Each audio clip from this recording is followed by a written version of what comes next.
Mapagpalang araw po sa inyong lahat.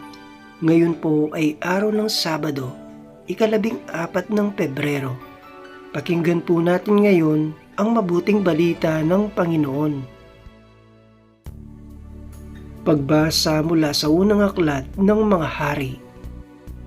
Noong mga araw na iyon, sumaisip ni Jeroboam na kung magpapatuloy ang dating kaugalian ng kanyang mga nasasakupan, malamang na manumbalik ang mga iyon sa angkan ni David. Ito ang sabi niya sa sarili, kapag ang mga taong ito'y hindi tumigil sa pagpunta sa templo ng Panginoon sa Jerusalem upang mag-alay ng mga handog, mahuhulog uli ang kanilang loob sa dati nilang Panginoon, si Roboam na hari ng Huda, at ako'y kanilang papatayin. Kaya nga matapos mapagkuro-kuro ang bagay na ito, gumawa siya ng 2 toreteng ginto at sinabi sa bayan, "Huwag na kayong mag-abalang umahon sa Jerusalem. Narito, bayang Israel, ang inyong Diyos na humango sa inyo sa Ehipto." Inilagay niya ang isa sa Bethel at isa naman sa Dan, at ang bagay na ito ay naging sanhi ng pagkakasala ng Israel. May mga pumunta sa Bethel upang sambahin yung una. Mayroon namang nagtungo sa Dan upang sambahin ang ikalawa. Nagtayo pa siya ng mga sambahan sa burol at naglagay ng mga saserdoteng hindi mula sa lipi ni Levi, kundi mga karaniwang tao lamang. Ginawa niyang pista ang ika-15 araw ng ika-8 buwan ng taon, katulad ng kapistang ipinagdiriwang sa Huda. Naghandog siya sa dambana sa Bethel sa mga toreteng ginto na kanyang ginawa roon, at pinapaglingkod niya roon ang mga saserdoteng inilagay niya sa mga sambahan sa burol. Sa kabila ng ganitong mga pangyayari, hindi tumigil si Jeroboam sa kanyang masasamang gawain. Patuloy pa rin siya sa paglalagay ng mga saserdoteng hindi mula sa lipi ni Levi. Sino mang may gusto ay ginagawa niyang saserdote ng mga sambahan sa burol. Dahil sa mga ginawang ito ni Jeroboam, kinamuhian ng Diyos ang kanyang sambahayan. Ito ang naging sanhi ng hindi niya pananatili sa pagkahari. Ang salita ng Diyos. Salamat sa Diyos. Salmong Tugunan. Panginoong masintahin, ang bayan mo'y gunitain. Nagkasala kami tulad ng ginawa ng aming magulang. Ang aming ginaway tunay na ditumpak, pawang kasamaan. Ang magulang namin nang nasa Ehipto, hindi alumana ang kahangahangang mga ginawa mong kanilang nakita. Panginoong masintahin, ang bayan mo'y gunitain.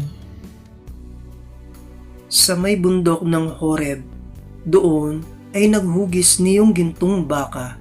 Matapos mahugis ang ginawa nila'y kanilang sinamba. Ang dakilang Diyos ay ipinagpalit sa Diyos na nilikha, sa Diyos na baka na ang kinakain ay damong sariwa. Panginoong masintahin, ang bayan mo'y gunitain.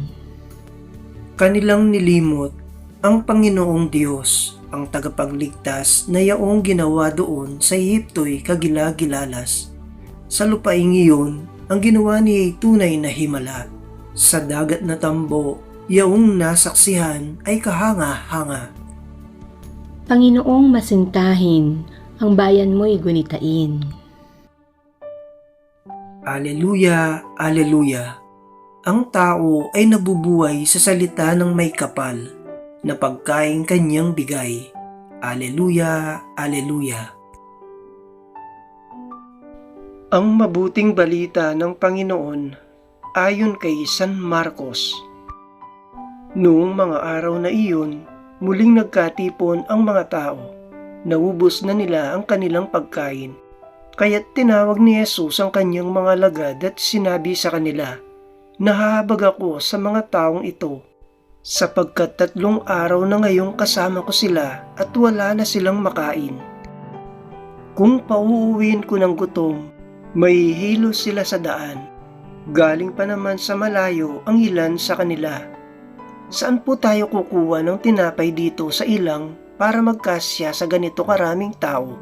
Tugon ng mga lagad, "Ilan ang tinapay ninyo riyan?" tanong ni Jesus. "7 po," sagot nila. Ang mga tao'y pinaupo ni Jesus sa lupa. Kinuha niya ang 7 tinapay at nagpasalamat sa Diyos.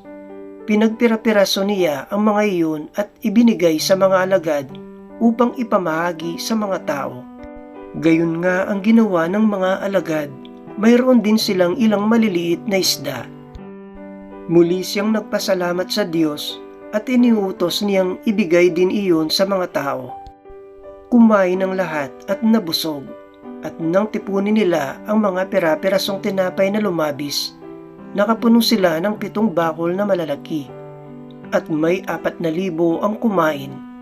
Pinayaw ni Jesus ang mga tao, saka siya sumakay sa bangka at nagtungo sa lupain ng Dalmanuta. Ang mabuting balita ng Panginoon. Pinupuri ka namin, Panginoong Hesukristo.